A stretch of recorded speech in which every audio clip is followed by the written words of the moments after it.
Fala galera, meu nome é Letícia Oliveira. Meu nome é Amanda Cousen e hoje a gente vai fazer uma análise biológica e filosófica do jogo Spore. Spore é um jogo bastante complexo e ele trata da evolução dos seres. E ele tem bastante ligação com algumas teorias darwinistas. E ele se divide em 5 estágios: o celular, o criatura, o tribal, o civilizatório e o espacial. O jogo se inicia com animação. E aí nessa animação existe um meteorito e esse meteorito está indo em direção ao planeta. O planeta que você escolheu. E aí quando ele chega nesse planeta, ele cai diretamente na água, se racha e dele sai um ser vivo. Existe uma teoria que explica isso e a panspermia. Exatamente, a panspermia acredita que a vida na Terra teria surgido através de meteoritos, que eles tinham atravessado a camada da atmosfera e se chocado com o mar e surgido seres. Apesar de ter sido refutada essa teoria, cientistas acreditam que seria possível, pois já foi encontrada matéria orgânica em meteoros e também porque já se conhece organismos capazes de suportar uma viagem em condições extremas. Agora entrando na fase celular, o indivíduo ele só tem uma célula, ele é um ser unicelular. E as relações que ele tem com o ambiente e a alimentação dele, seja carnívora, seja herbívora, influenciam diretamente na evolução do indivíduo. Lembrando que ele está no caldo primordial dentro daquele mar que a gente falou. Então ele está se alimentando das plantinhas, das alguinhas que estão lá. E às vezes até dos animais mesmo, se no caso você escolher ser carnívoro dentro do jogo.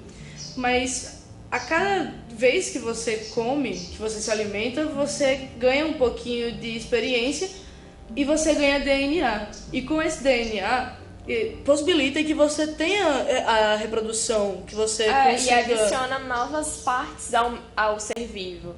Então ele pode adicionar uma nova boca, pode ser uma boca onívora, pode ser uma boca herbívora ou carnívora.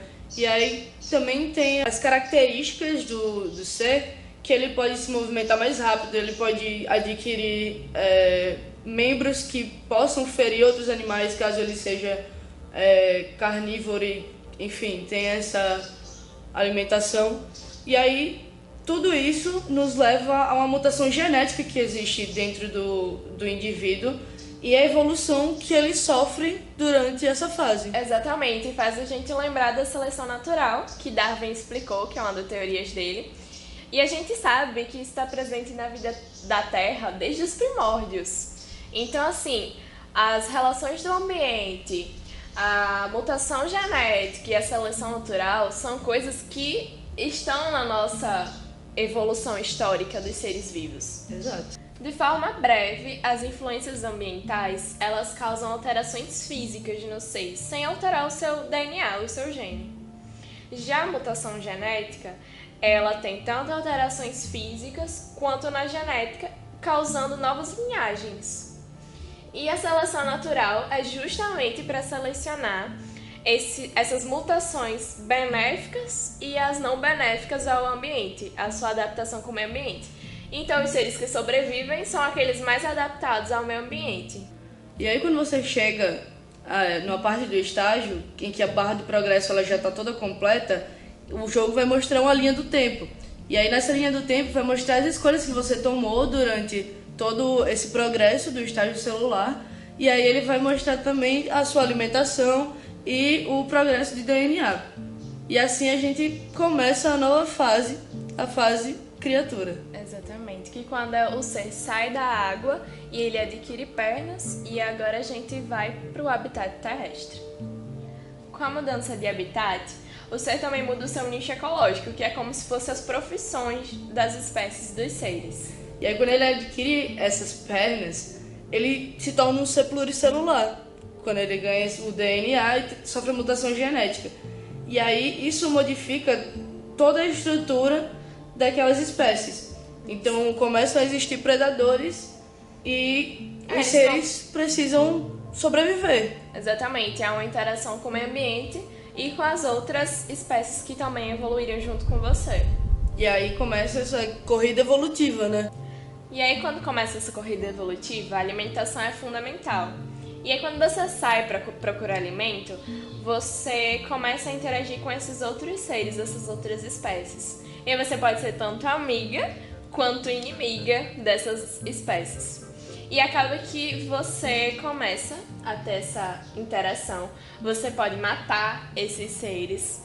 Você pode formar um bando com essas outras espécies. O que é muito legal, que você acaba fazendo atividades em grupo.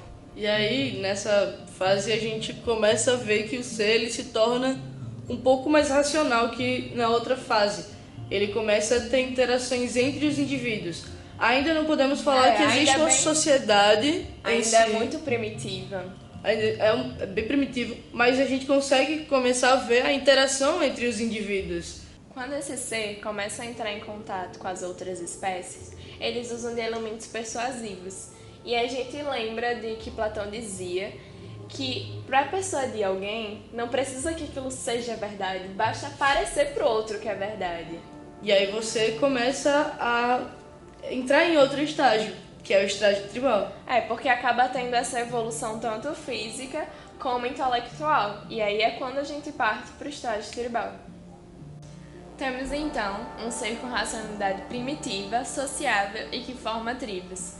E aí, para Castoriadis, a gente poderia dizer que esse ser entrou no mundo das significações e começou a desenvolver a história da humanidade. E aí, para Castoriadis, a história da humanidade é a história do imaginário e de suas obras. E aí, quando as tribos elas começam a se formar e a gente consegue ver essa racionalidade no ser, a gente consegue ver que eles começam a criar ferramentas e armas bárbaras, né? Uma coisa extremamente primitiva.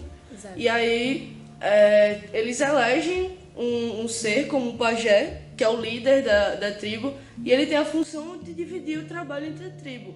Seja ela a pesca, seja ela a coleta, a caça.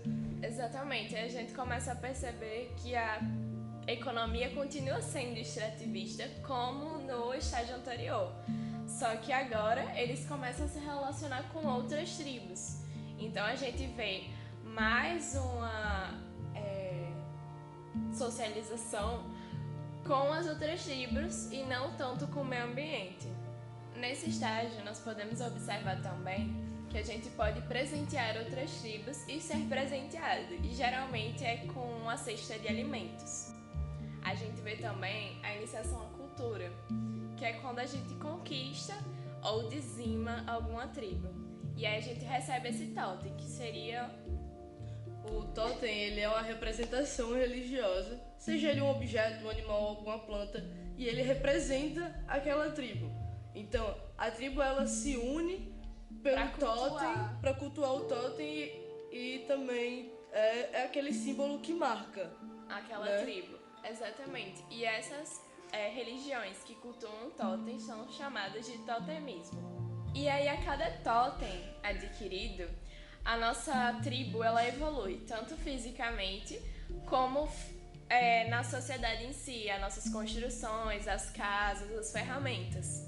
E aí, quando a gente chega no nível máximo de evolução, a gente já pode passar para o próximo estágio e a sua comunidade vira uma cidade. Suas táticas tribais levaram aos primeiros traços culturais. E esses traços culturais vão definir os rumos da sua civilização. É assim que a gente começa esse estágio.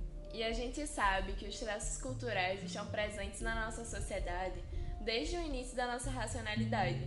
E que esses modos culturais, se não forem respeitados, iniciarão conflitos.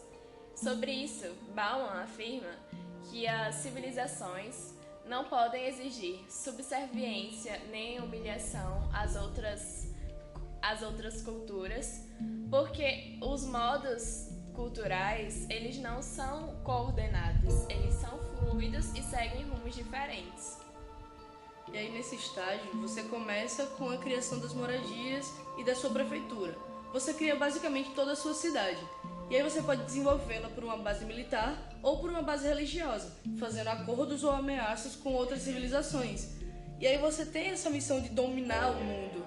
Você começa a ter uma economia extremamente capitalista e à base do minério. Exatamente, você começa a desenvolver e a criar carros e barcos para poder descobrir esses pontos de minério e coletá-los. E é a partir desses minérios que você tem o seu capital para comprar ou fornecer alianças. E aí, quando essa barra de progresso está feita, quando você dominou todo mundo, você pode criar sua nave espacial. Seja bem-vindo ao estágio espacial. Agora, você chegou ao ponto máximo da exploração em busca do desconhecido. A fronteira final, o espaço. E agora, você controla a sua nave. E assim se inicia o estágio espacial. E aí, como a gente pode observar, a exploração ela vira interplanetária. E aí você começa a fazer as mesmas coisas que você fez no seu planeta em outros. E a gente consegue ver uma análise bem detalhada, que Karl Marx ele fala bastante sobre isso, que ele começa a falar sobre o capitalismo.